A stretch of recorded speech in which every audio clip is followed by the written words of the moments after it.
to, čo budeme hovoriť, nehovoríme len preto, že si to myslíme, ale preto, že nejakým spôsobom je to zakotvené aj v Božom slove, sú to Božie princípy.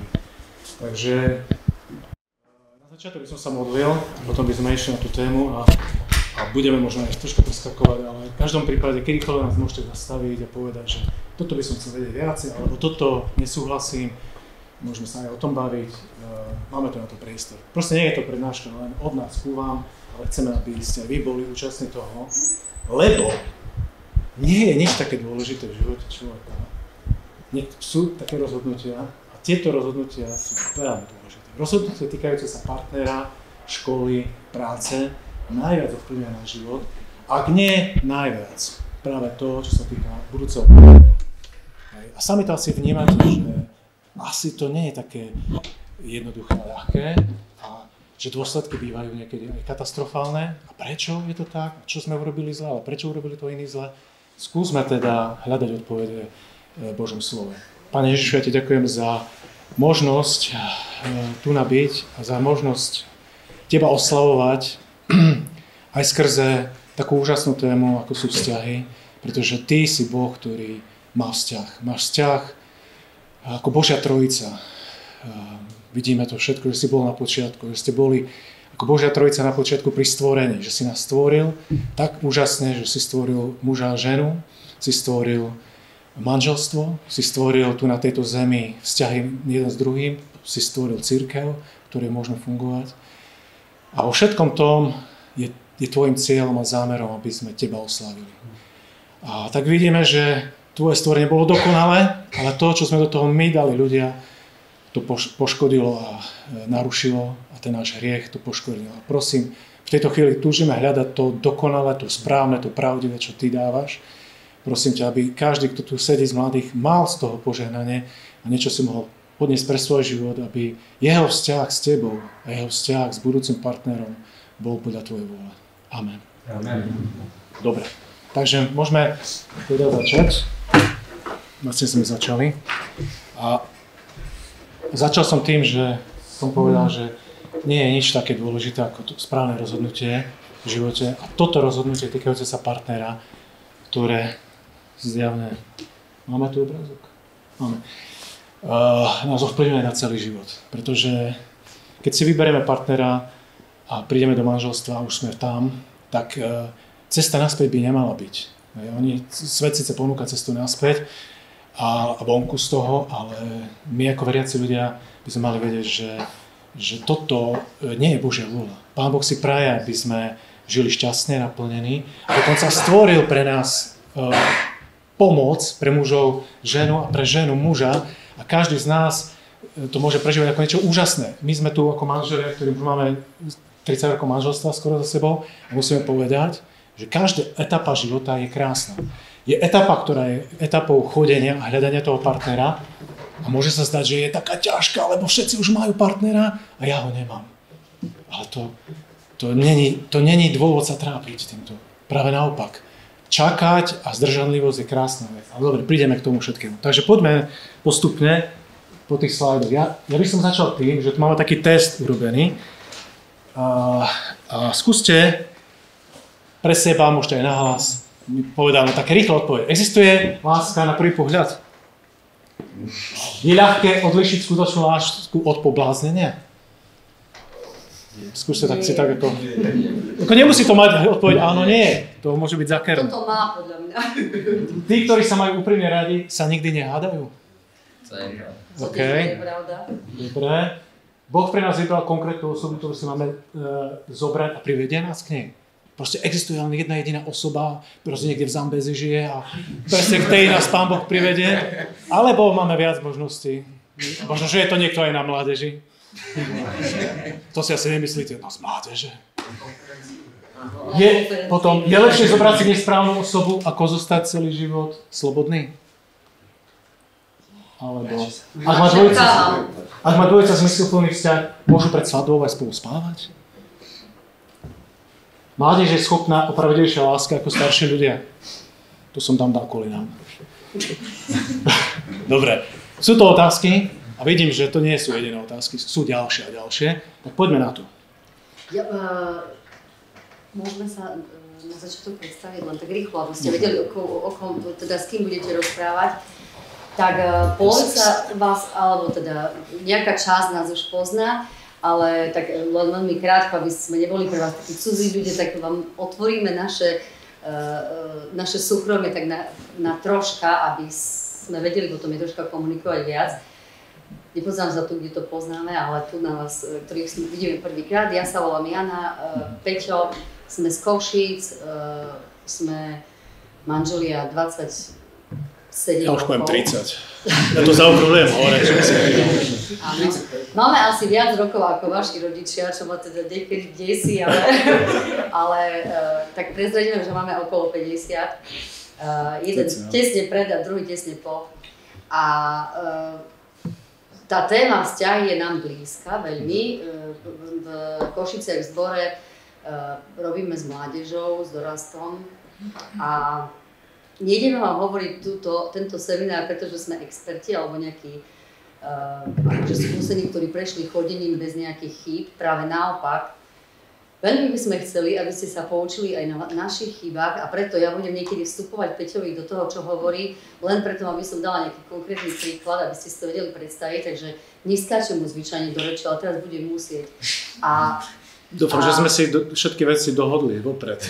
Čo môžeme povedať, že budem prekvapený? No, teraz takže vytiahnem. No a my sme začali, teda naše chodenie trvalo rok a vy ste vedeli tak zhruba, že ako to bolo u nás. A asi po pol roku chodenia sme vedeli, že sa chceme vziať, tak ten druhý pol rok bol vlastne príprava na svadbu. Ale viem, že alebo je normálne chodiť aj dlhšie, nie je to žiadna ako správna vzorka.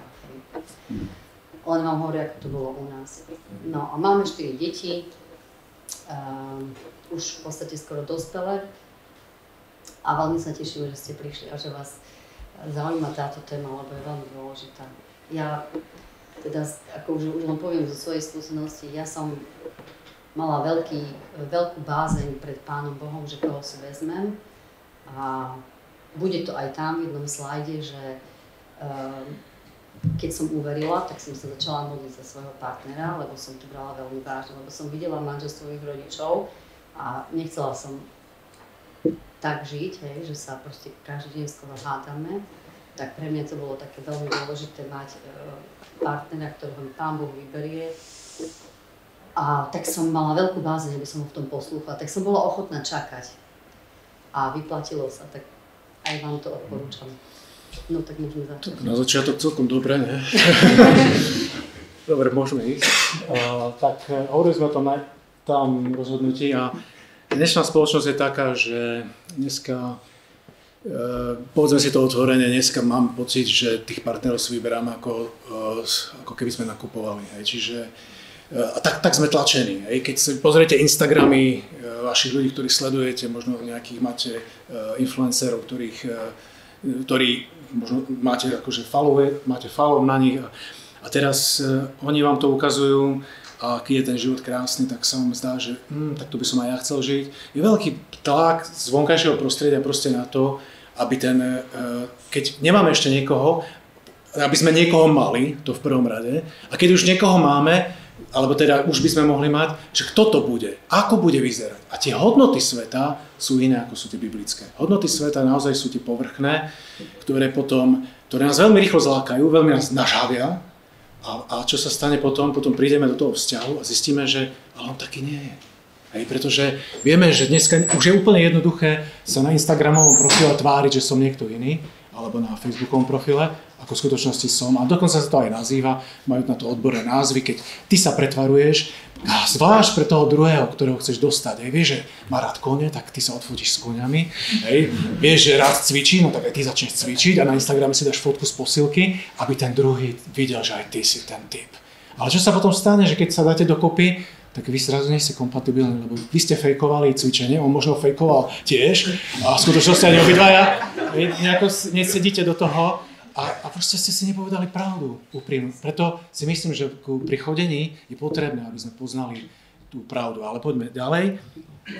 Čiže vyberáme si, a to je ten tlak spoločnosti. Ja som sám, ešte nikoho nemám a on už chodil s 5 a ona už má takého frajera, a dokonca on, že už má aj auto, alebo neviem, má aj byt, dom, no úžasné, takého chcem aj ja.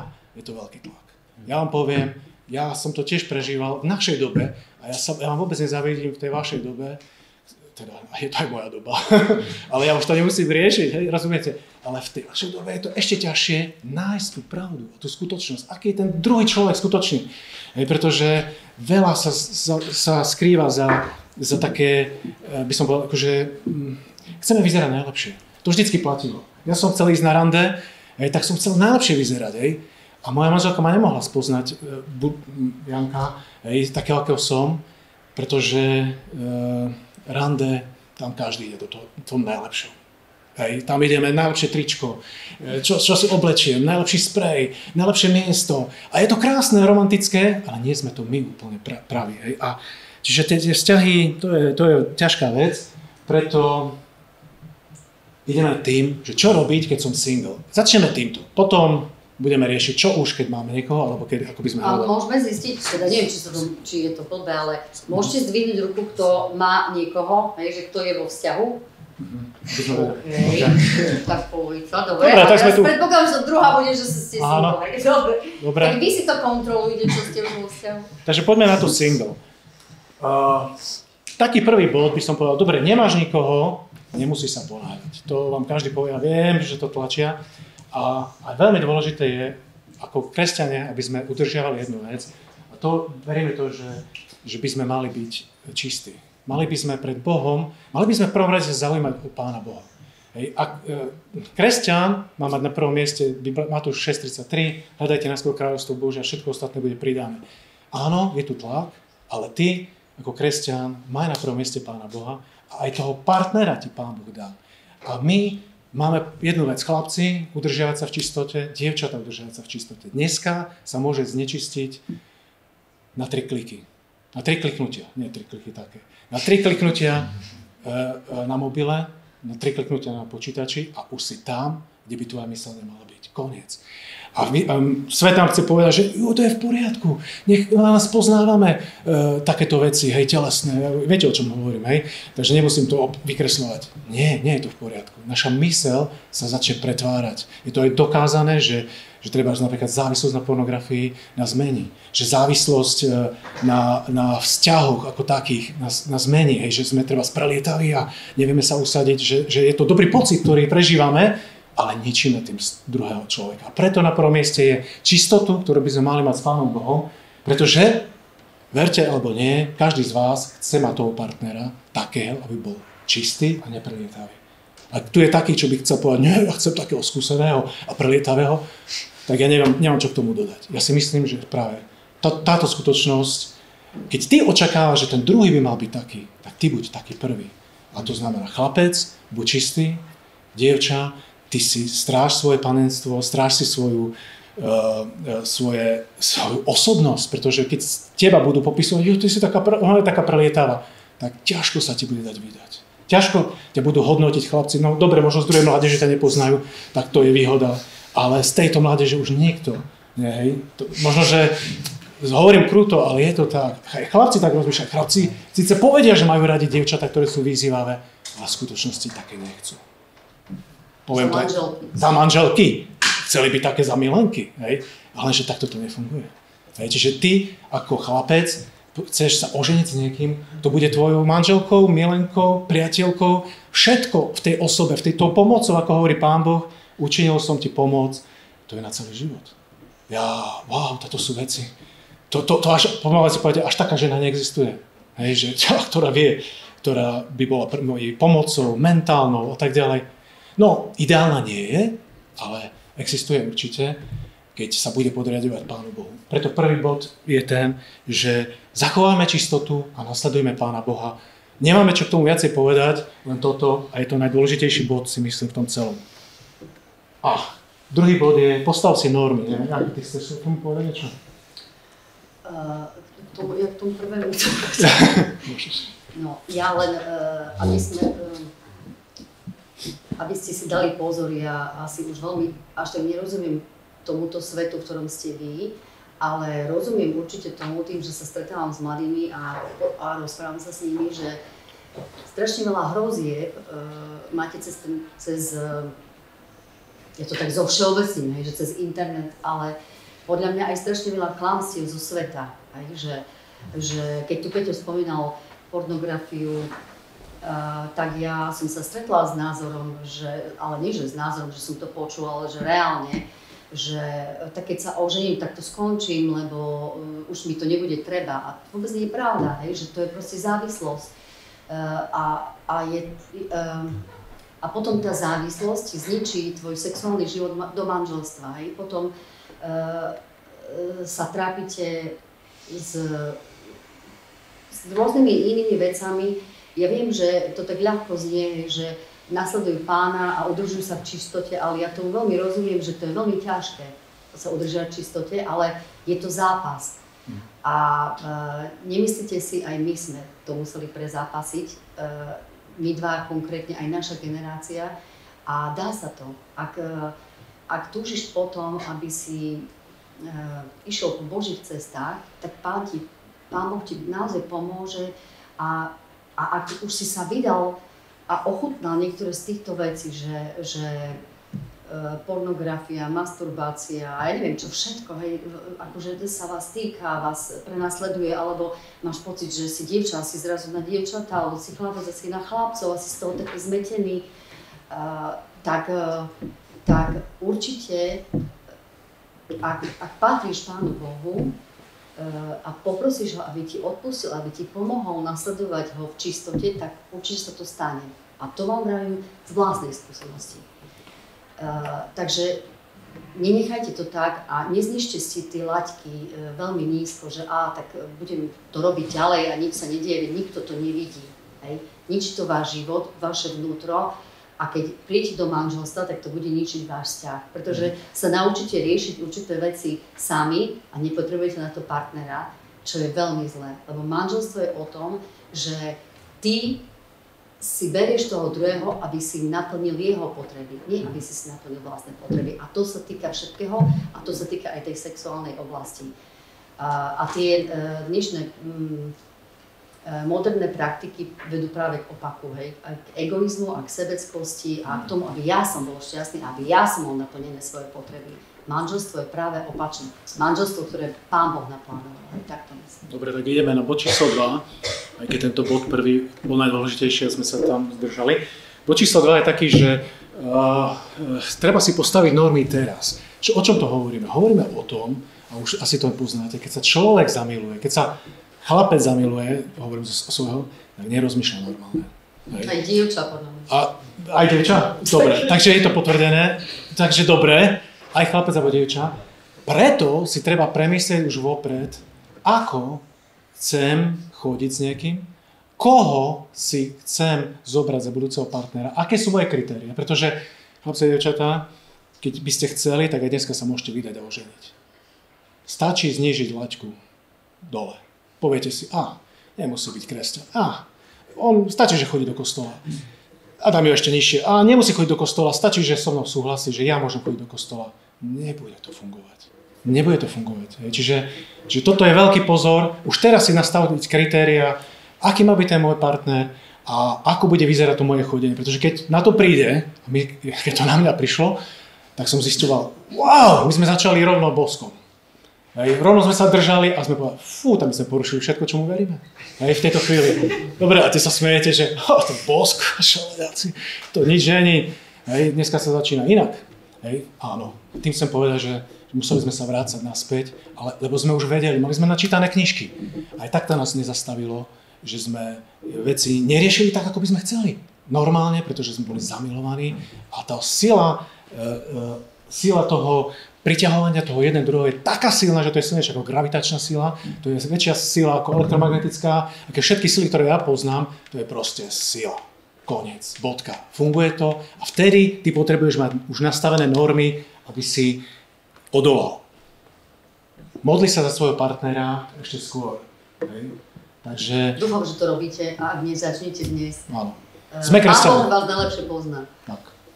Sme kresťania a túto vec opäť, modliť sa vopred není strata času.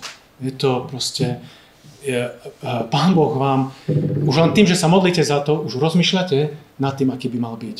Hej? Čiže už tej modlitbe vyjadrujete, Pane Bože, Ty mi ukáž a tak ďalej, Ty ma veď k nemu, Ty mi ukáž, aký som ja, ako sa mám meniť, aby som bol dobrý partner pre toho budúceho môjho partnera, pre tú moju priateľku, ktorá bude raz manželka. Hej? Viacej už o tom nemôžem povedať, hej, ale je to dôležité, pretože máme ďalšie body. Pretože Biblia hovorí, že nadovšetko klamlivé je naše srdce. To znamená, že keď my sa zamilujeme, tak všetko vychádza stade, hej, ale nestade. Hej. Stade vychádzajú tie krásne pocity. Ono je to krásne. Pán Boh to tak naplánoval a nie je úžasnejšieho vzťahu ako chlapec a dievča, ako zamilovanosť. A tá je dobrá na začiatok manželstva, lebo vtedy si odpúšťate čokoľvek, hociakú blbosť a potrebujete si to nastaviť. Ale potom v tom manželstve zamilovanosť uprchne, ostáva láska. A my vieme, že láska je čo? To není pocit. Láska je rozhodnutie. Milovať toho druhého taký, aký je. Pán Boh nás tak miluje, takého, aký sme. Keby toto nerobil, my tu už nie sme ako kresťania. Toto je vec, ktorú my máme odrážať v manželstve. A každý deň by sme to mali odrážať. To znamená, že ja nemôžem čakať, ráno vstanem, tak dneska sa mi nepáčiš. Tak dneska, čo je to so mnou? Ja dneska... Počúvaj, nechoď mi na oči dnes, hej.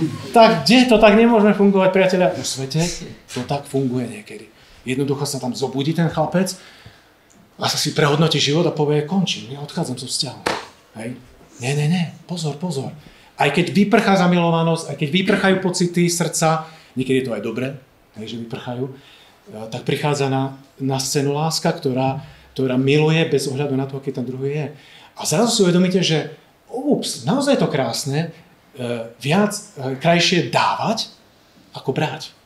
Priatelia, toto je niečo, čo musíte sami zažiť, ale je to požehnanie, keď naozaj to robíte akože s cieľom, že chcete poslúchať Pána Boha. Zistíte, že to je úžasnejšie, že v tom vzťahu by ste chceli brať. A je to krásne brať, ale ešte krajšie dávať. A ten výsledok sa dostavuje neskôr a je naplnenejší a je naozaj biblický. Takže pozor na naše srdce vlastné. Takže kritériá na budúceho partnera. Skúsme teda. Mal by byť aký? Romantický? Hej, si predstavujeme, že on a ona. Mal by to byť romantik? Mal by byť vtipný? Ale nebyl by.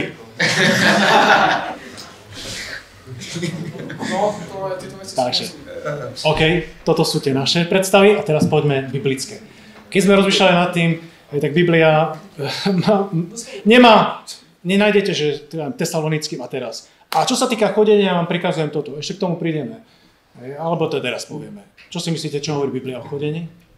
Nič. To, že ste naštudovaní dobre, nič nehovorí. Takže môžeme to rozpustiť a robiť to, ako chceme. Nie. Napriek tomu, že Biblia o chodení hovorí nič, hovorí o tom, aké by mali fungovať naše vzťahy. A ako by malo fungovať manželstvo.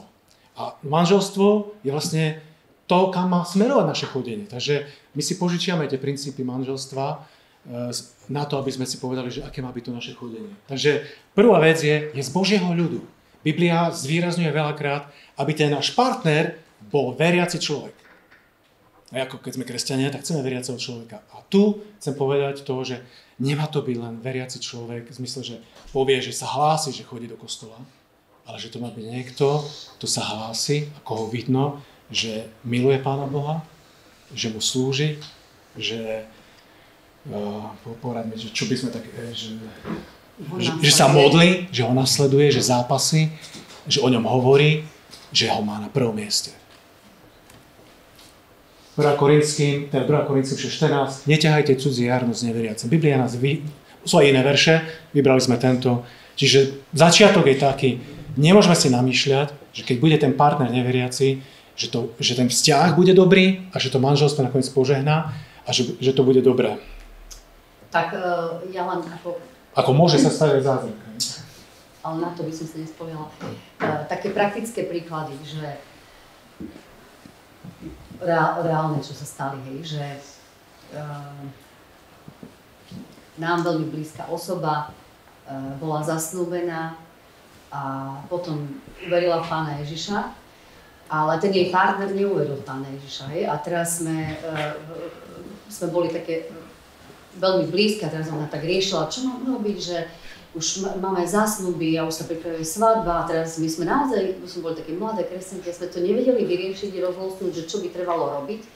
A ten jej partner bol už v štádiu, že si z ňou čítal Bibliu, spolu sa modlili, tak povediac, tak akože po ľudsky by som povedala, to už bolo také tesné pred obrátením, ako keby, hej, nám sa to tak zdalo, nám po ľudsky hovoriacim alebo mysliacim dievčatám, tak sa vzali a ich manželstvo bude mať 30 rokov a ten chlapec nikdy nehovoril.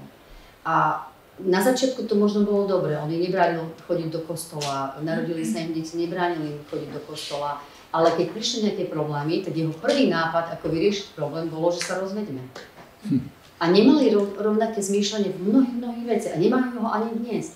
A je to ani nie, že veľmi ťažké, je to, proste sú ako nekompatibilní. Lebo viete, ak ste uverili v Pána Ježiša, ak ste mu odovzdali život a zmenil vaše srdce z kamenného na mesité, ak celé vaše vnútro prevrátil a vo vašom vnútri už býva Svätý Duch, to je diagnostika kresťana, aj znovu zrodeného, tak potom ako sa to spojí s srdcom hriešným, ktoré myslí na seba a nie je pre neho podstatné, že čo hovorí Biblia, alebo ako by to chcel Pán Boh. Tak sledujem ich manželstvo a to nie je dobré a vlastne tie deti, ktoré sa narodili v tom manželstve, si nie sú, že vy neovplyvníte tým svojim rozhodnutím, že si vezmete nekresťana alebo človeka, ktorý nie je znovuzrodený a vy ste znovuzrodení, lebo môžu to byť aj niekto z vás, to nie je znovuzrodený a nič mu to nebráni. Ale teraz hovorím ku vám, ktorí hovoríte a tvrdíte o sebe, že ste znovuzrodení a teraz si vezmete nekresťana, to je rozhodnutie, ktoré ovplyvní vaše deti. To nie je len o vás. To nie je len, či vy budete šťastní. A my sme sa vzali ako znovuzrodení kresťania a mali sme v manželstve také obdobia a také problémy, že ak by sme nemali ten jedno pojívko, to, čo nás spája, že je Pán Boh, že tak poďme sa modliť, lebo ďalej nevieme ako, tak nič iné by nás nespojilo. A tiež by naše manželstvo bolo podľa mňa v troskách. A jediné, čo nás zachraňovalo v tých krízach, bolo to, že obaja poznáme Pána Ježiša a že vieme, že sa nemôžeme rozviesť a že vieme, že si musíme odpustiť, lebo Pán Ježiš to tak chce. Takže vieme, že musíme sa udobriť a nemôžeme sa hnevať. A to bola jediná výchova, ktorá akože výchovná metóda Pán Ježiš Kristus. A keď jeden to má a druhý to nemá, tak ja si to neviem predstaviť, ako to mohlo fungovať. Nemôže to fungovať. Ako tomu len pridám, ako možno to nemám ani ako bod. Je tu bod, že má to byť veriaci človek. Ale v tom je veľa vecí skrytých. A jedna je z tých, že tým, že sme kresťania, tak vieme jednu vec. Pán Boh nám odpustil. A my sami by sme mali vedieť odpúšťať druhým. A v manželstve a v chodení to budete potrebovať ako soľ. Pretože to zrazu niekde to zaškripe. A teraz, ako sa budeš ty správať v takej situácii, keď vieš, že ty si to urobil dobre, väčšinou to je tak, že ty si to urobil dobre a ten druhý to urobil zle, ale čo vtedy urobíš? Čo vtedy urobíš? Že dokážeš mu odpustiť, pretože to je tak ťažké, ale pritom tak krásne. Ja vám poviem taký príklad, ja to prežijem ako chlapec a ja vám to poviem, ako ja to vnímam. Keď Janka niečo urobí zle, čo si ja myslím, že urobí zle, hej, ona si myslí, že ja som urobil zle, ale dobre, tak to je. Tak v tej chvíli ja normálne nechcem to začínať a nemám energiu, hej, a vtedy len Pán Boh ťa vedie k tomu, aby si povedal, urob to, aj keď si to nemyslíš, aj keď si to nezaslúži, pretože to isté som ja urobil s tebou. A viete čo, jak to funguje? Takto zobereš svoju manželku, ju objímeš, takto. A je troška viac. Dobre, lepšie, nebudeme zachádzať do detailov. Nie, že nebudeme teraz partikulárne. Ale keď ju toto objímeš, ako keby si povedal 1000 viet. To funguje ako blesk. Zrazu aj tebe Pán Boh zmení tvoje myšlienky. Doteraz si ju mal ako keby v nenávisti, že za to zle, čo urobila tebe, zrazu zmení tvoje myslenie. Čiže chcem povedať, že ten partner, ak je kresťan a ďalej, ak vie odpúšťať, to je veľmi veľký plus. To si musíte všimnúť už pri tom chodení. Čiže keď si hľadáte partnera, hľadajte si takého, čo je kresťan, ale ktorý vie, keď urobí niečo zlé, sa ospravedlniť ktorý vie aj vám odpustiť. Pretože v manželstve to budú také trenice a problémy, ktoré nevyriešite, keď už teraz sa to neukáže, že sa to dá riešiť. Dobre, poďme ďalej. Poďme, lebo je pol, aby sme si diskusiu. Okay. Sme rýchlejšie. Dobre. Takže nestačí, že veriaci, ale musí byť, tu sme hovorili. Tu skončilo? Nie. Aký má charakter? Tak to je, to odpúšťanie tam do toho patrí. Preskočme to rýchlo, hej, že hľadáme niekoho, ktorý má nejaký charakter, očakávame, hej. Žalm číslo 1, to je o mužovi, hej. Dievčatá, hľadajte si takého chlapca, ktorý je ako zo Žalmu 1 napríklad. Je to človek, ktorý rozmýšľa nad Božím zákonom dňom a nocou. Čiže ja keby som bol dievčaťom, tak ja nechcem niekoho, čo nevidel ani Bibliu, jeho Biblia je nepoužitá. Proste to musí byť niekto, kto naozaj chce žiť s tým Pánom Bohom. Možno, že je nedokonalý, možno, že padá, možno, že ešte nie je dozretý kresťan, ale rastie, chce rásť a robí to pre Boha. Takého by som chcel. No ja by som povedala, že dozretý kresťan neexistuje, že proste rastieme vždy a sa približujeme k svetosti, ale tým, a určite nechce Peťo povedať, že nájdete nejakého dokonalého kresťana, ale potom budete čakať tie charakterové črty, že vieš sa ospravedlniť, všímajte si, aký je na druhých ľudí, či je nepríjemný, či je stále nahnevaná, či má stále bolesti hlavy, či je stále urazená, keď sa rozprávate, alebo keď sa niečo stane. Ja som videla, že jeden vzťah stroskotal na tom, že sa pohádali a ona akože bola schopná sa hnevať 2 týždne. To je také nepraktické, že to máte v tom manželstve deti a treba riešiť, a to 2 týždne nebudete rozprávať. Chcem si predstaviť, že neviete sa počas chodenia naučiť riešiť problémy hneď v modlitbe, v odpustení, no tak to je vážny problém. To asi sa nenaučíte v manželstve, lebo už proste to je charakterová črta. Dobre, charakter dievčatá by ste našli napríklad pri slovu 31 aj.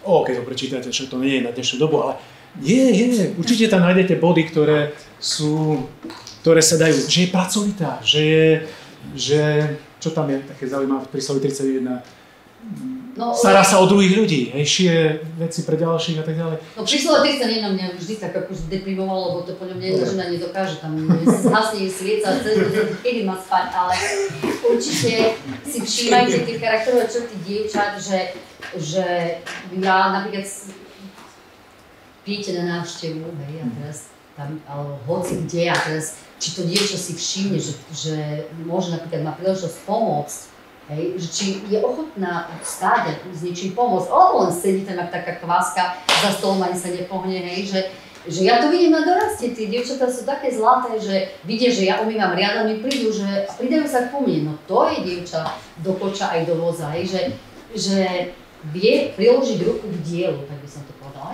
že keď vidí nejakú prácu, tak sa jej nezľakne, ale sa tam pustí do toho. To neznamená, že musí vedieť váriť, ja neviem čo, ja som sa vydávala, nevedela som váriť. Dneska je YouTube, a to všetko sa naučíte. To neznamená, že musí vedieť šiť a musí... Viete, ako začínajú na varenie.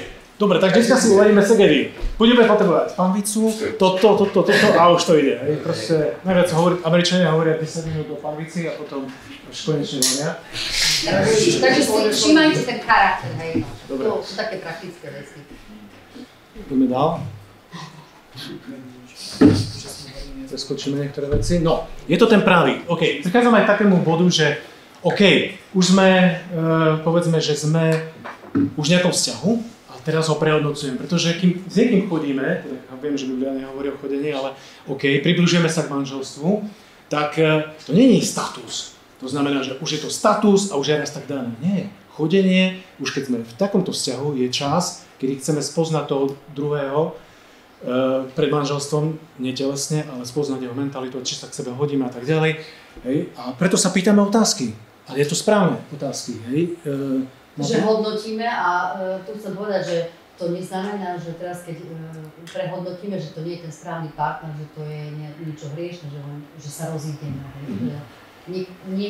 Niekedy mám pocit, že niektoré charaktery, niektorí ľudia sa boja rozísť sa s tým druhým, lebo povedia, že tak keď sa s ním teraz rozídem, tak prestanem chodiť na mládež, tak to nechcem mu to urobiť a vlastne zotrvala v tom vzťahu, ktorý vidí, že je napríklad zlý, hej, nie dobrý. Ja by som tam vyzdvihol jeden bod, ktorý je, že mením sa kvôli nemu k lepšiemu. Hej. Ak som v tom vzťahu a zo mňa sa stáva horší človek, ja si to sám začínam uvedomovať, alebo robím také veci, čo by som nechcel, tak niečo asi nie je v poriadku. Hej.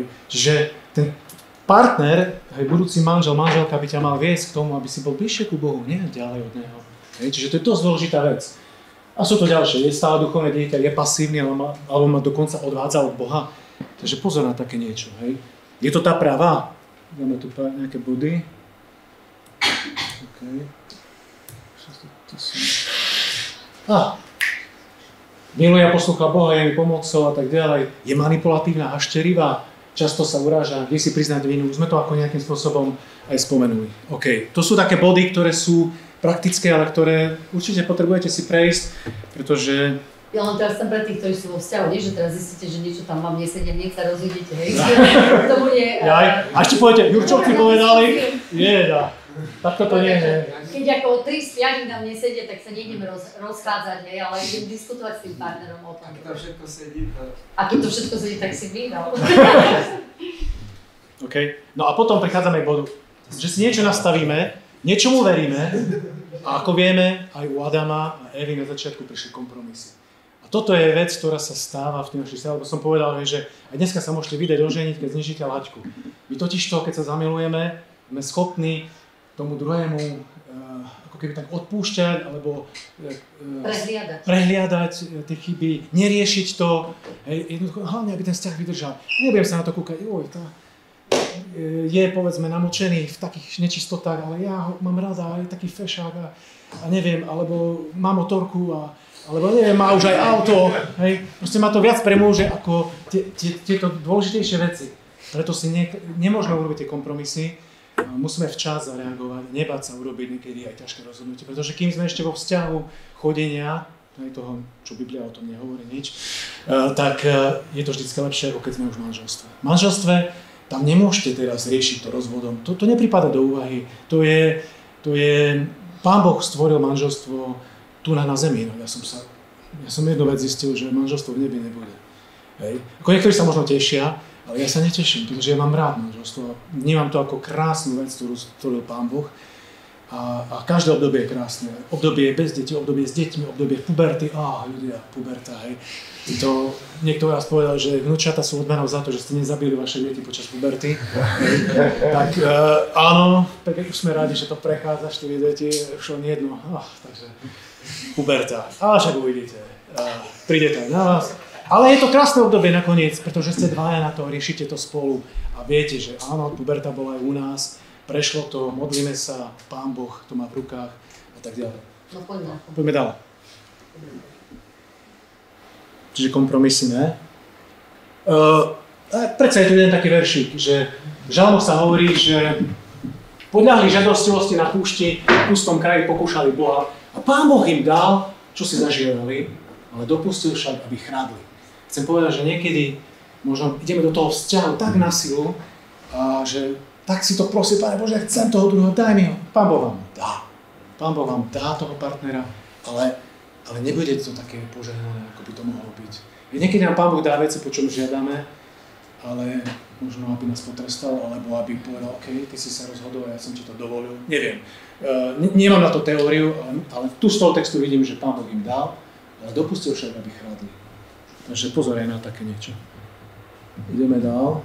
Moderné trendy v chodení. Ja som si ich vypísal niektoré, a niektoré možno aj poznáte. A ja sa k tomu nechcem ani vraciať. Aby ste vedeli, že normálne existujú na to termíny. Terminus technicus. Hej. Kiss and fishing. To je presne to, čo som spomínal, že ty sa tváriš, že si niekto iný, aby si získal toho druhého. Rozumiete? A potom, keď sa stretnete, tak už... Vieš, preložiť do slovenčiny?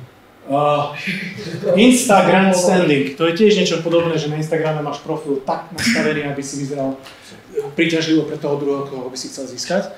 Hej. Textationship, to je vzťah cez, dneska už nie cez SMS-ky, ale proste cez mobil. Hej. Proste vy dva sa nestretnete a dokážete prežívať, jak to nazvem, niečo viac ako len romantiku, doslova až erotickú lásku cez mobil. Tí dvaja nie sú spolu a dokážu niečo také prežívať. Nechcem teraz zachádzať do detailov, ale je to možné. A dokonca niekedy aj takto vyzerá, že všetko je v poriadku, ten človek funguje, je čistý. No nie je čistý, no v súkromí je takýto. Hej. Napríklad chodí na zoznamky, tam oblbuje dievčatá, alebo ona získava chlapcov, lebo sa mu to páči, že ju obletujú dejaký jeden druhý. Hej. Áno, aj toto funguje. Hej. No pigging to ani neviem, čo je teraz, musel by som sa pozrieť, ja som si to vypísal, ale hovorím, že na to sú rôzne pojmy, ale nech sa už nazývajú akokoľvek, je to spôsob, ako nejako inak získať pozornosť od toho druhého viac ako len akože taký, že prekračujeme hranice. Je to mentálne chodenie, je to mentálny vzťah, dokonca je to mentálna erotika, dokonca mentálny sex, by sa dalo povedať. Až tak ďaleko to môže zájsť. Pozor na to, funguje to, je možné sa toho vyvarovať, ale normálne máme reálne veci, ktoré sú aj dnes, máme tie skúsenosti, deje sa to. Dejalo sa to predtým, v našej dobe, deje sa to teraz a o to horšie, že tie, hovorím, na 3 kliknutia som na pornografických stránkach. Takže čo hovorí Biblia o chodení, sme si povedali. Krásny slajd. Dobre, tento trojuholník, to asi ste poznali. Naše chodenie, keď už s niekým chodím, to nie je, že ho idem otestovať, odskúšať. Viete, vo svete sa povie, že často to počúvame, že vy si musíte sadnúť, vy sa musíte odskúšať. Aj telesne. Hej, že čo keď vám to nebude klapať? To je lož. Nepotrebujete sa odskúšať telesne. Vôbec to nepotrebujete. Ale svet vám to dneska bude hovoriť. A viete, čo sa stane? Chlapec, keď získa dievča telesne, ešte pred svadbou, už prestáva mať zájem to dievča. Ste z toho strátili. No, možno, že niekto je výnimka. No, tak to bude ten chlapec, ktorý išiel len po... No, jasné, to chcem vám povedať, že ak už teraz vyriešite telesno a tak ďalej, manželstvo vás nečaká to krásne. Pretože sex bol stvorený pre manželstvo, pre dvoch, ktorí sa majú radi a kde to vyvrcholí. Vy sa máte približovať k Bohu, obidvaja, a budete jedno telo, tu na. To je bod, keď začínate spolu žiť ako muž a žena. Hej. Je to krásny bod. Biblia hovorí, že sa stávate jedným telom. Ja to neviem popísať, ale je to tak. My sme už jedno telo ako manželia a ja vám chcem to doprieť, aby ste aj vy boli s budúcim partnerom jedno telo pred Bohom. Je to krásna vec. Krásna inštitúcia a hovorím, žiaľ, je tu len na zemi. Ja by som chcela ale ja by som chcela povedať o tom, že veľmi populárne a jasné aj v mojom okolí mám ľudí, ktorí hovoria, akože zobrať si niekoho, koho nemám poskúšaného v posteli, alebo čo to je za blbosť, že keď počula moja kolegyňa, že akože my kresťania hovoríme, že sex je až do manželstva úplne nie že nechápa, nepochopiteľné, nepripustné, že pre ňu to je oblasť, ktorú potrebuje odskúšať, ale ak vo vzťahu zapletíte do toho telesnosť, dokonca sa dostanete tak ďaleko, že s tým partnerom začnete aj spávať pred svadbou, tak už proste ste preskočili niečo, čo patrí do manželstva, pravidelný sex. A vy už nie ste schopní toho partnera spoznávať v tom chodení, hej, to, čo máte robiť v tom chodení, lebo vy už myslíte iba na tú telesnosť, to vás úplne opantá. A potom už nemáte čistú hlavu, aby ste rozmýšľali, že aký má charakter. Proste niečo, čo ste preskočili, naplnilo ten vzťah a to, čo je podstatné v tom období chodenia, už nemá miesto, sa tam nevmestí. Spoznávať jeho charakter, skúmať, či hľadá Boha, no asi nehľadá, keď ste sa dostali až tam, hej, že nie je to pre ňu priorita Pán Boh, ale jeho naplnenie jeho fyzických potrieb. Ja neviem, že to je ľahké to vydržať, hej, to som nikdy nepovedala, ale proste to sa stane v tom vzťahu, keď niečo predbehnete, lebo máte pocit, že o niečo strašne neprichádzate, potom je manželstvo a budete toho mať niekedy takto, že zasa, hej, ale to je proste príde na to čas. A tu prídem k tomu, že doplním Janku, toto je teória. Prax, viete, aká je prax? Že ani my sme v tej krivke nešli takto ku Bohu, hej. Jednoducho potrebovali sme sa vždy vrátiť. Janka, prešli sme na tie hranice, viem, že sme to porušili, hanbíme sa pred Bohom, vracali sme sa. Vrátili sme sa niekedy na začiatok vzťahu a schválne sme si povedali, že nebudeme sa ani za ruku držať, pretože nás to vedie k ďalším a ďalším hriechom. Jednoducho, my sa už musíte poznať, musíte vedieť, že ako si to nastaviť. Neexistuje na to teória, ako to urobiť, ale každopádne vy viete, že kde sa nachádzate a zhodnotujte ten vzťah. A vždy je nádej sa vrátiť. No, ideme. Dobre, tu sme hovorili. To preskočíme. Správna motivácia, OK. To nefunguje mi tak dobre. Čiže keď už chcem alebo s niekým chodím, tak ja som napísal, že správna motivácia, ale pretože sa to deje. Chodím s niekým len preto, že to robia iní. Fú, tak to je slabá motivácia. Robí mi to dobre, koketuje, to mi nestačí, to je strašne slabé. Hej. Dáva mi to spoločenský status, aj to sa deje. Hej. Veľakrát muži chodia s dievčatami a dokonca, že existujú eskortné služby, kde si podnikateľ objedná, aby vyzeral ako niekto, hej, pretože to je status, keď má pri sebe partnerku, ktorá ide v drahom kožuchu a on je pán podnikateľ. Hej. To je neskutočné, že muž a žena chodia len kvôli tomu, že majú status, alebo si chce niečo dokázať. Hej. A aj to sa deje. Priatelia, chlapci sú niektorí takí, že potrebujú ukázať, že aj toto viem zbaliť, aj toto dievča viem získať, aj tamto dievča. Je to niečo také, že ako keby som mal trofé. Hej. Fú, až mi je ťažko z toho, pretože ja keď to otočím naopak, keď by bolo také dievča a toto robilo so mnou, že ja by som mal jedna z jej trofejí, nechcem to. Hej, čiže pozor na také niečo. Vy nebuďte takí a nehľadáme toto ani vo vzťahu. Hej, motivácia. Správne načasovanie. Tak toto je tiež dôležitá vec. Ešte vládzete? Ale už musíme končiť. Dobre, viete čo? Prejdeme to rýchlo. Nevstupuj do vzťahu, nech si vyzretý, ak to nie je reálne a tak ďalej. No tak logické veci. Ak nie si pripravený sa oženiť v dohľadnej dobe, hej, že začínaš, teda si na strednej škole prvák, hej, a teraz máš pocit, že potrebuješ mať dievča, lebo ideš do vzťahu, ale sa vezmete, alebo čo, hej, to je proste nereálne.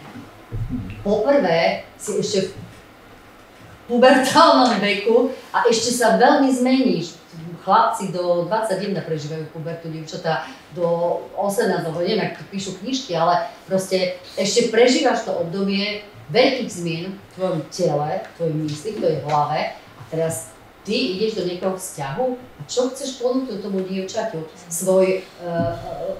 Svoje uletené hormóny, alebo čo jej chceš ponúknuť? Alebo keď chceš ponúknuť nejakú stabilitu, tak vydrž, sleduj tie dievčatá, pozoruj ich, spoznávaj ich, uč sa k ním chovať.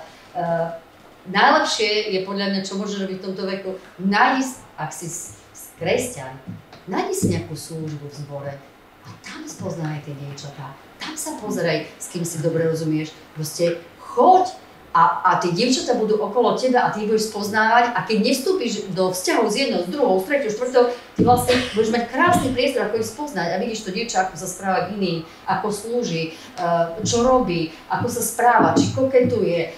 A to isté dievčatá, vyberte si nejakú službu, buďte v tej službe a teraz si všímajte tých chlapcov.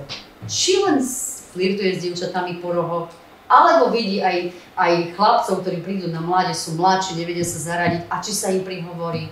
Chápete? Oveľa lepšie budete mať príležitosti spoznať charakter toho druhého, ako keď s niekým sa dáte dokopy a už nikoho iného nevidíte, iba toho jedného. Sa obmedzujete a vôbec na to nie je čas. Počkajte na to. K tomu načasovaniu je krásny verš písne Šalamonova. Zaprisám vás, dcery Jeruzalemské, pri gazelách a polných jeleniciach, neprebudzajte a nerušte lásku, kým sama nechce. Je to krásny verš, aby sme neprovokovali, aby sme toto nesilili. Príde na to čas.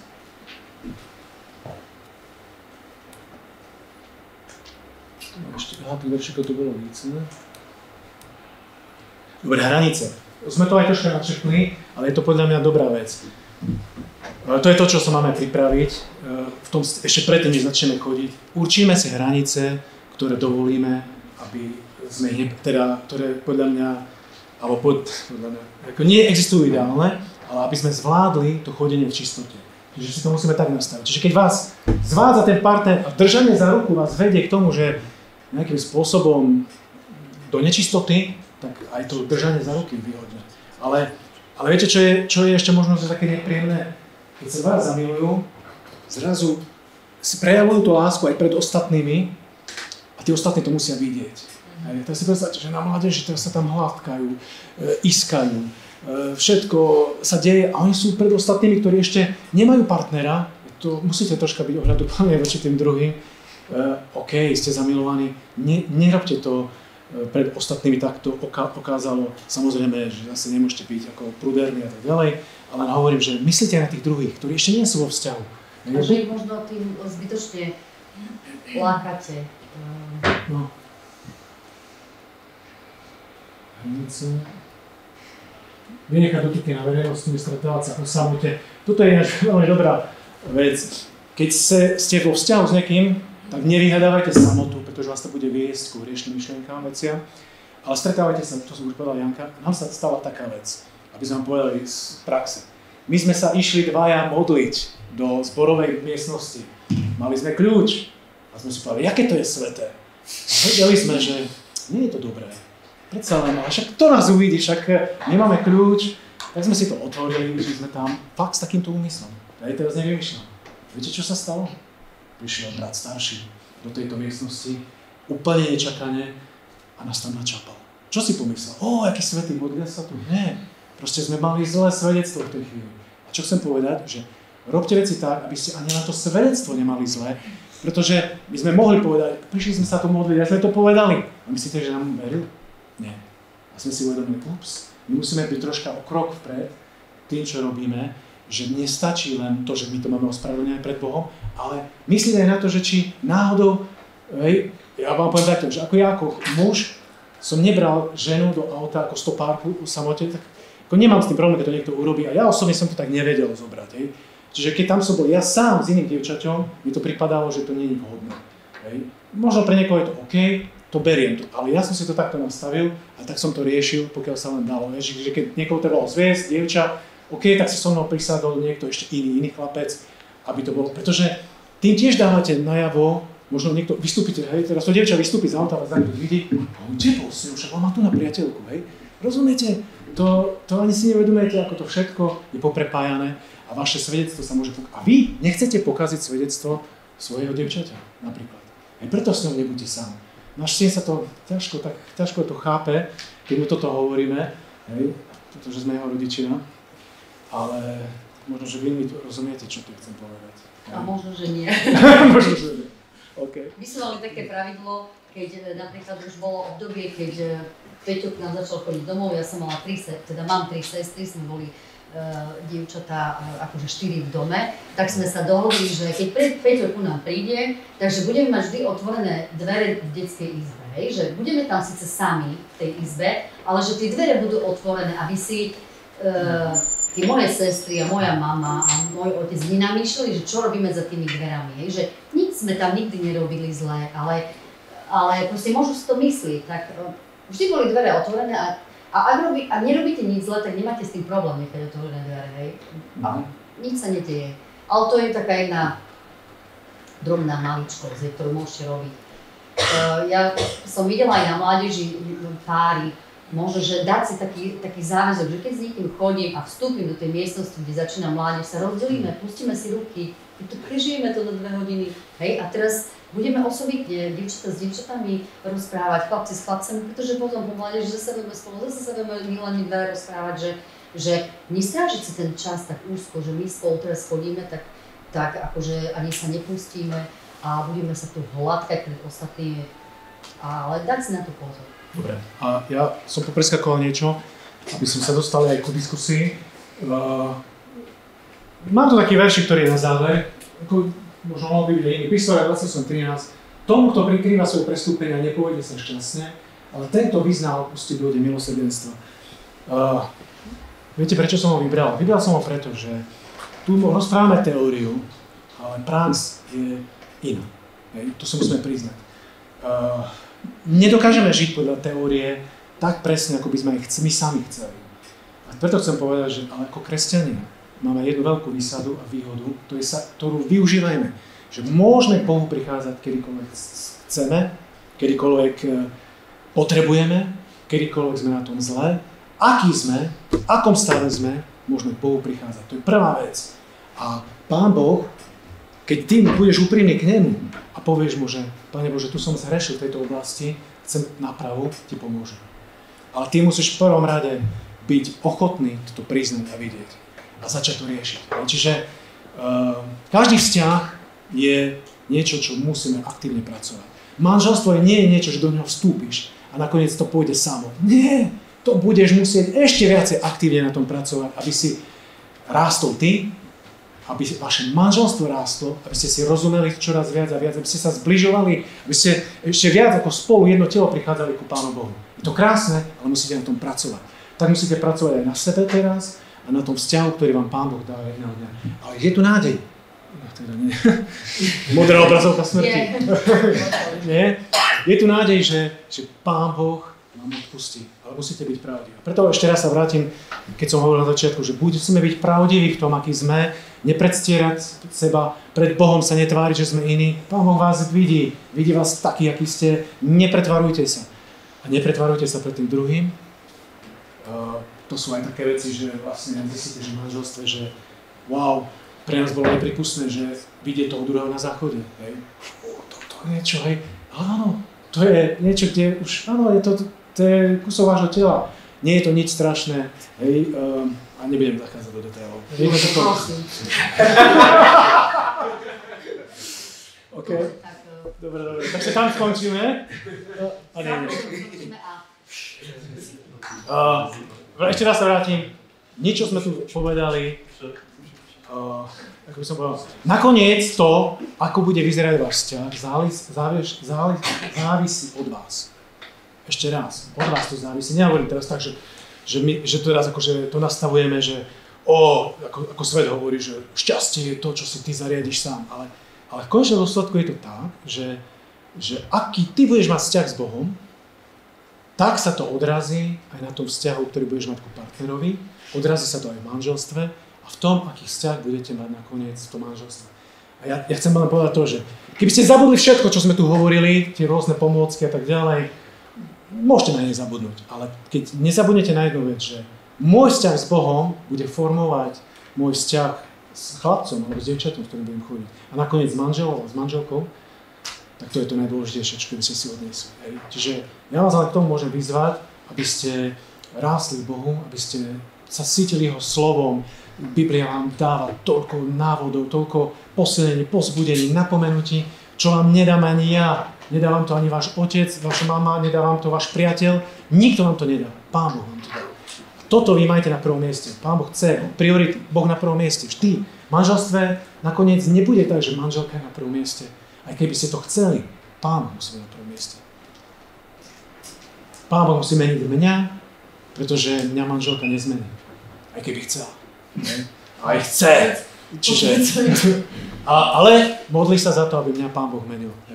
A ja sa modlím za ňu, aby ju Pán Boh menil.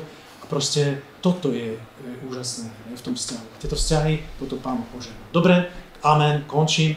Priestor na otázky. Môžete sa nás pýtať čokoľvek. Sme otvorení, pokiaľ to bude v rámci slušnosti, tak povieme vám aj z nášho života viacej, ale kľudne sa pýtajte. Čokoľvek. Alebo niečo s niečím nesúhlasíte, je akože kľudne. Môžete povedať. Ja mám jeden dotaz, alebo tak možno doplnenie zo svojho života a zo svojich skúseností, že určite jedna vec, čo je veľmi dôležitá, je, že Pán Boh nám dal cirkev a Pán Boh nám dal bratov, sestry, priateľov, s ktorými kopu vecí môžeme riešiť a že nie sme na to sami, že len ja a Boh, alebo len ja a môj partner, ale že môžem, a myslím si, že je správne, podľa toho, ako tomu rozumiem v Jakubovi 5. kapitole, že je správne možno vyznávať hriechy aj nejakému priateľovi, ak si chalanovi, ak si baba dievčaťu, lebo to má moc, nielen vyznať, ale sa spolu modliť a bojovať a byť niekomu vykazateľný. Tak len to tak na doplnenie, že určite, čo ja vnímam ako dôležité, je že si nájsť niekoho, možno priateľa, s ktorým bude vedieť niektoré veci o svojom živote riešiť. Niekoho dôveryhodného, ono čo to neroztrúbi potom ďalším etapám. Ono to, Peťo popreskakoval slajdy, ale bol tam aj jedna taká rada, že už keď s niekým chodíte a myslíte to vážne, je dobré ísť za niekým, kto vás dobre pozná, kto vás má rád a sa ho spýtať, že čo si myslíš o tom mojom výbere alebo o tom mojom partnerovi, koho si chcem napríklad zobrať, hej. Ale nemôže to byť tvoj kamarát toho istého veku ako si ty, hej, lebo to veľa nepovie, hej. Ale niekto starší, kto ťa pozná. Tak to je tiež rada aj, my sme zažili a bola to ako, ja to vidím teraz ako chybu, keď sme boli my mladí manželia, prišli za nami jedni z našich dobrých známych, ktorí spolu chodili a oni prišli za nami, že vedeli sme, že spolu chodia, hej, ale prišli za nami, že my máme taký problém, že my spolu chodíme a že my horíme a podľa toho veršika, hej, že a keď horíš, tak sa vezmi a tak a proste chceme sa vziať, ale moji rodičia, ako toho chlapca rodičia, nám nechcú dovoliť. My takí mladí manželia sme, ktorí už nehoreli, hej, boli takí šťastní manželství, tak my sme išli lobovať jeho rodičom, hej, a prečo im nedovolíte sa zobrať, tak oni horia, nechcete, boli v hriechu a nakoniec to skončilo tak, že ten otec videl, že ten jeho syn nie je vyzretý na manželstvo, ale oni proste tak tlačili na tých rodičov, že im to nakoniec dovolili a ich manželstvo vydržalo 2 roky.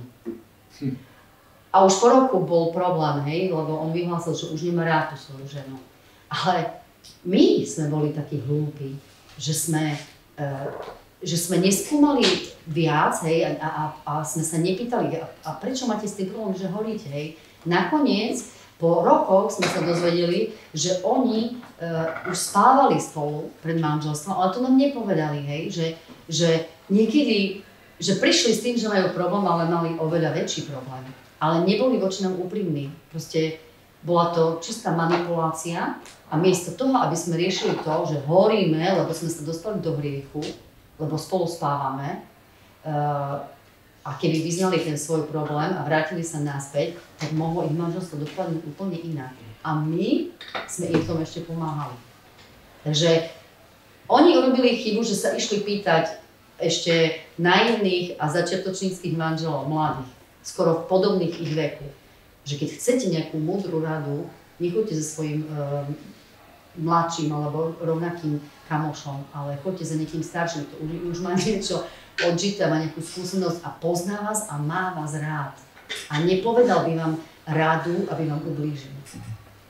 Platí to o rodičoch, ale ja viem, že k rodičom ideme najmenej, nie je to také rady. No povedz. Ja som v manželstve, mi je dcera kvôli tomuto s ňou som. A moja rada je v tom, že zbytočne, keď ste mladí, sa netlačte do manželstva. Pretože ja som bola 18-ročná a mám tú dceru už 13, už som bola 14. To bola 18 rokov som bola, keď som ju mala. A zbytočne som sa hnala veľmi rýchlo do manželstva, do vzťahu. Som myslela, že svet je už len tá dedina, kde bývam a za tú dedinu nič pre mňa už neexistuje. Mám manžela veriaceho, sme veriaci býva, ale tým, že sme sa tak rýchlo vrhli do toho manželstva, tak veľa vecí sme stratili, aj občas aj túžbu po sebe a aj po Bohu. Pretože sme sa už oddali tým, že máme už zodpovednosť. Pretože to, že chceš tú ženu, musíš si dať prvorady do hlavy, že musíš sa postarať ako chlap, aj žena, takisto muža. Či som pripravená na to aj telesne, aj fyzicky, aj duchovne sa postarať o tú ženu. Pretože môj manžel dozrel veľmi neskoro. Ja som hneď po porode... Koľko mal rokov tvoj manžel? 18, my sme v tom roku. No veď on ešte bol v puberte, chudák. Ja som dozrela hneď tehoten, hneď ako som uvidela moju dceru. Jak som porodila, ja som bola matka žena. Lenže môj manžel, to bolo nekonečné detstvo. To býva. Práve preto je dobre, keď troška počkáme a keď ti rodič povie, lebo ja som nepočúvala svojich rodičov, som myslela, že to je správne, pretože rodičov nemám kresťanov. Ale naozaj niekedy dobre, keď ti tá matka ako dcere povie, ešte nie si pripravená, nie si dozvetá. Veď oni nás poznajú, oni nás prebaľovali, oni nás viedli chodiť, to je naši kroky. A oni nás najlepšie poznajú a ich nám chcú vždy to najlepšie, ale to je tak ťažké tomu uveriť, lebo vy máte pocit, a ja som ten pocit mala, že moji rodičia mi snáď zakázali všetko, čo som ja chcela, a tak som si bola istá, že nechcú pre mňa to najlepšie, ale potom som pochopila, že vlastne chceli pre mňa to najlepšie. Lebo pre svoje decko chcete vždy to najlepšie. Nikola, ďakujeme za túto úprimnosť. Ináč sa to hovorí, že kedy je muž pripravený akože postarať sa o svoju ženu, že ak ešte stále platí jeho účty, jeho mamička a ocko, tak ešte nie je pripravený. Tak obrazne, hej, ale keď si nevieš kúpiť zubnú kefku a musíš ju kúpiť mama, tak asi nie si ready. Nie, Mišo? Povedz. Či nie? Ešte sa hlasí? Nie, pán. Okay. Je tu niekto taký, ktorý by otvorene vedel povedať, že už robil nejakú chybu, hej, a že to ľutuje, že to bola blbosť, aby vlastne to než sme to nemysleli. Ja si to môžem dovoliť, neviem, áno. Urobil som chybu. No. Aj povieš niečo konkrétne? Nie, nemusí to byť. No, akože som teraz prvák na výške a ona teraz akože tiež prváčka, ale má 6-ročnú školu, teraz 6 rokov akože budem musieť čakať akože do svadby, takže začínam ľutovať, že teraz je trošku skoro som to akože to odbehol a bude to trošku ťažké. Ale vždy si môžete povedať, že budeme čakať a dáme si, nehovorím, že pauzu, ale že to pribrzdíme. Ono je to, vyzerá to ťažko, ale dá sa to. Keď Peťo rozprával, že by sme si posúvali hranice až k takým veciam, že nebudeme sa ani držať za ruky. Možno, že je to pre vás nepredstaviteľné, že chodiť a sa nedržať za ruky. No veď tiež sme to nevydržali dlho, hej, a tiež sme sa museli zasa vrátiť, ale tým, že sme nechceli urobiť žiadny hriech pred svadbou, nemyslím na to, že sa vyspať spolu, lebo nemusíte sa spolu fyzicky vyspať, ale len o tom snívate, hej, tak tiež to nie je dobré, že čo máte naplnené vo svojej hlave. Tak, aby toto nebolo pre nás prioritou, tak sme vedeli, že tie telesné túžby musíme nejako ubrzdiť. A v Biblii sa o tom píše, že si trznite svoje tela, aby vám tela nerozkazovali. Proste vy viete rozkázať svojmu telu, lenže naša kultúra nás učí, že nepotrebujeme rozkazovať svojmu telu, že ho máme akože, áno, hička.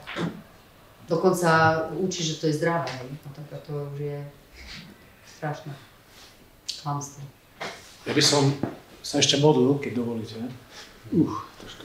Modlil sa s vami, pretože vidím úžasných mladých ľudí, ktorí prišli na prednášku, ktorú si myslím, že nie ste tu náhodou, prečo ste prišli, a chcem vám povedať, že hľadajte ďalej tie odpovede, hľadajte u Pána Boha a chcem sa modliť za vás, aby ste mohli prežiť naozaj krásne chodenie a krásne manželstvo. A začína to už teraz. Vlastne teraz, že sa rozhodnem s tým niečo robiť a teraz sa pripravovať na to. Takže ja sa chcem modliť, aby Pán Boh vás pripravoval už teraz na to úžasné obdobie, ktoré vás čaká. Pane Ježišu, ja ti ďakujem za to, že si nám dal život, že nás poznáš, napriek tomu si k nám prišiel ako prvý a si nám dal milosť, si nám dal ospravedlnenie z hriechov a si nám dal aj hodnotu do našich životov. Ďakujem ti za to, že v tejto chvíli túžiš potom, aby každý, kto je tu, má pred sebou život, ktorý ho čaká, a každý z nás by chcel, aby bol požehnaný, aby bol krásny, aby bol naplnený a zmysluplný. A ťa prosím za každého jedného, chlapca, dievča, mládežníka, staršieho, dorastenca alebo už muža a ženu, aby nachádzali v tebe všetko, čo potrebujú pre túto súčasnú situáciu, aby sa už teraz, by si ich teraz už viedol k tomu budúcemu partnerovi, aby si ich viedol svojou cestou, aby sa nezamotali do sveta. Prosím ťa veľmi, aby každý deň hľadali teba a tvoju voľu, aby nakoniec mali celé to chodenie a celé manželstvo, aby bolo naozaj požehnaním a na svedectvo pre ďalších. Prosím ťa veľmi, aby to rozhodnutie ich srdca nasledovať teba aj v tejto otázke hľadania partnera bolo také silné, že vydrží, aj keď príde zamilovanosť, že to vydrží, aj keď prídu ťažké krízy, a že to vydrží aj v manželstve a že ich život bude na svedectvo pre ďalších. Prosím ťa aj za ich deti, ktoré prídu v manželstve, aby boli požehnaním pre iných, aby vznikli z manželstva, ktoré je ti oddané tebe na prvom mieste. Ďakujem ti preto za to, že si nás tu viedol cez tieto slová, ale chceš nás viesť ku sebe, ako ku osobe, ku tomu, aby sme mali s tebou vzťah predovšetkým. A potom chceš, aby sme tvoju lásku odrážali vo vzťahoch, ktoré nám dávaš. Vo vzťahu k našim priateľom, ale vo vzťahu k našim partnerom, a neskôr k manželom a manželkám.